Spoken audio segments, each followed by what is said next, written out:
Assalamualaikum warahmatullahi wabarakatuh. Selamat datang lagi di channel YouTube saya.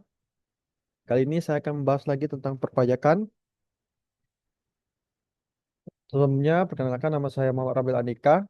Saya dari Universitas Jambi, Program Studi Perpajakan. Dosen mengaku saya adalah Bapak Wirmi Kaputra. Baik, langsung saja kita kali ini akan membahas aspek fiskal dari aset lancar berupa gas, setara kas, dan investasi pada efek tertentu. Pertama, kita akan membahas tentang kas dan setara kas. Apa itu kas dan setara kas?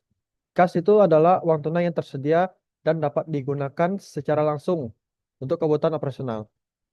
Jadi kas itu mencakup seperti uang yang berada di tangan ataupun saldo yang ada di rekening bank giro, di giro dan bank.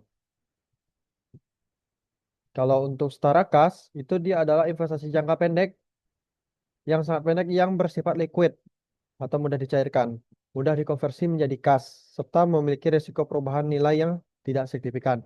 Umumnya, setara kas memiliki jangka waktu jatuh tempo yang tidak lebih dari 3 bulan lamanya, dari sejak tanggal perolehan. Contohnya itu adalah seperti deposito berjangka pendek, surat berharga pasar uang, dan instrumen keuangan lain yang dapat segera dicairkan. Lalu kita masuk ke konsep pembukuan tabungan. Kita awalnya kita membahas apa itu tabungan. Tabungan adalah simpanan nasabah pada bank yang penarikannya dilakukan sesuai dengan syarat tertentu dan tidak dapat ditarik menggunakan cek maupun bilet giro. Dari sudut pandang bank, tabungan merupakan kewajiban karena suatu saat harus dibayarkan kembali kepada nasabah.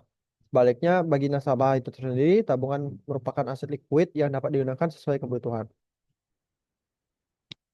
Pencatatan akuntansi tabung untuk akuntansi tabungan.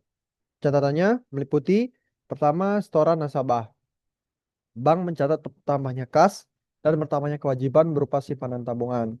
Kalau terus selanjutnya penarikan nasabah. Bank mencatat berkurangnya kas dan berkurangnya kewajiban tabungan. Selanjutnya ada bunga tabungan. Bagi bank dicatat sebagai beban bunga, sedangkan untuk nasabah dia dicatatkan sebagai pendapatan bunga. Praktik pembukaan tabungan yang baik meliputi pemisahan akun untuk setiap jenis produk tabungan, rekonsiliasi rutin antara buku kas dan mutasi rekening bank, serta pencatatan bunga sesuai periode terutang. Klasifikasi investasi pada efek tertentu.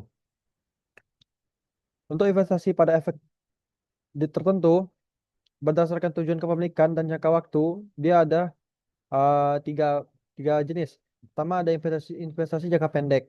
Itu adalah investasi yang dimasukkan untuk tujuan likuiditas dan biasanya dimiliki kurang dari 1 tahun. Contohnya deposito berjangka pendek atau surat berharga pasar uang. Selanjutnya ada investasi jangka panjang. Investasi jangka panjang itu dimaksudkan untuk tujuan strategis karena jangka panjang atau memperoleh keuntungan jangka panjang dengan jangka waktu kepemilikan biasanya lebih dari 1 tahun. Contohnya saham perusahaan lain yang memiliki untuk tujuan pengaruh signifikan atau obligasi jangka panjang. Selanjutnya, investasi ekuitas dengan pengaruh signifikan terjadi apabila perusahaan memiliki saham sebesar 20-50% dari perusahaan lain.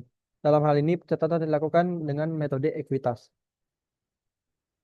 Perlakuan akuntansi pajak, investasi pada efek hutang dan ekuitas. Untuk efek utang seperti obligasi atau surat utang itu menghasilkan pendapatan bunga. Pendapatan bunga itu yang dikenakan pajak penghasilan sesuai ketentuan fiskal. Apabila obligasi diperoleh dengan diskonto atau premi, terdapat perlakuan amortisasi yang dapat berbeda antara akuntansi dan fiskal, sehingga menimbulkan perbedaan temporer dan memerlukan pencatatan pajak tangguhan. Lalu ada efek kuitas, contohnya saham, menghasilkan dividen. Nah, dividen ini dapat dikenakan pajak final atau tidak final sesuai dengan peraturan perpajakan yang berlaku. Dalam akuntansi, dividen diakui pada saat diumumkan atau diterima, sedangkan secara fiskal itu pengakuannya dapat berbeda. Apabila perusahaan menggunakan metode ekuitas, laba dari perusahaan asosiasi diakui dalam laporan keuangan. Tetapi secara fiskal biasanya baru dikenakan pajak pada saat dividen benar-benar diterima. Baik, itu saja. Kita masuk ke kesimpulan.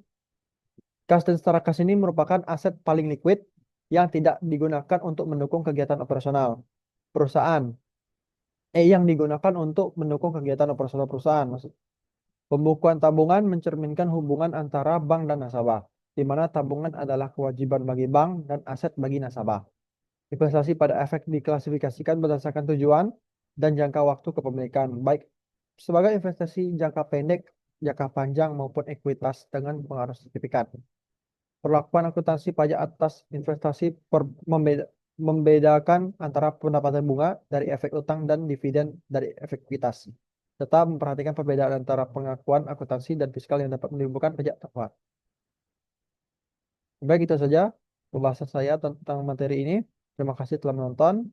Saya akhiri. Wassalamualaikum warahmatullahi wabarakatuh.